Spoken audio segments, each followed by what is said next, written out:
The last area I'd like to touch on is laws, morals, and ethics. And I think sometimes that in the excitement of starting a new business and in talking about entrepreneurship, we can forget about these things, and that they fundamentally are really important, not only to building successful businesses, but certainly in being a professional. A strong understanding of these areas really does set you apart from the crowd. So, you know, I think it's really important to set high moral and ethical standards for yourself and others, and to make sure that you just don't compromise on them.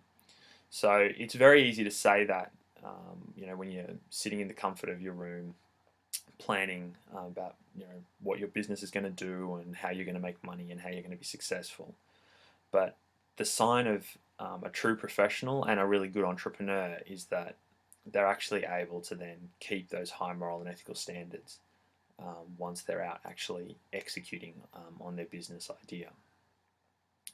And it can be harder than it sounds. There are lots of times where you have the opportunity to bend moral or ethical standards, or to get into a grey area of the law, and it takes a lot of personal strength to actually ensure that you don't cross the line.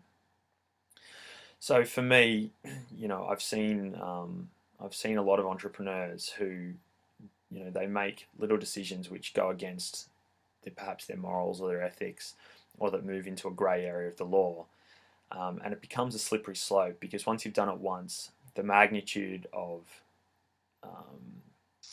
decisions that go against your morals and ethics starts to increase. So never do something that you feel would endanger your standards, your morals, your ethics, because at the end of the day, by keeping those, you're at least being true to what you believe in.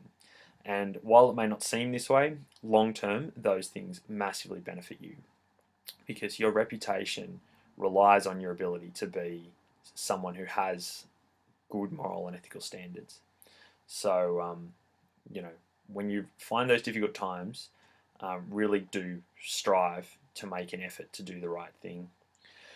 When it comes to laws, there's never an excuse to break the law. And as a company, you have lots of rules and regulations that you have to abide by. And the reality is that you just have to abide by them. We all find the bureaucracy sometimes of dealing with lots of government organisations challenging. But at the end of the day, those laws are probably not going to change. And so, as an entrepreneur, and as you start to run small businesses and eventually larger businesses, you just need to make sure that you keep abreast of those changes and you're doing what is required of you. I suppose the final thing that's worth touching on in this domain is just business. At the end of the day, comes down to dealing with people, whether they're your employees or whether they're stakeholders, your investors, or your customers. And the easiest way to be a good quality business and to be a high quality person is just to do the right thing by people around you. Look after their health and well-being. Look after their safety. Look after the value that you deliver to your customers. And by doing that, not only are you doing the right thing, which has payoffs for your reputation, and for ensuring that you're not introducing unnecessary risks into the business, but long term, what it means is that you actually build up a loyalty of people around you. And something that we never like to think about when we're starting businesses is that businesses can get into trouble, businesses can run out of money, businesses can reach difficult times, challenges with customers, challenges with delivering product. But the loyalty that you have from your staff and your customers will get you through those times if you have the loyalty.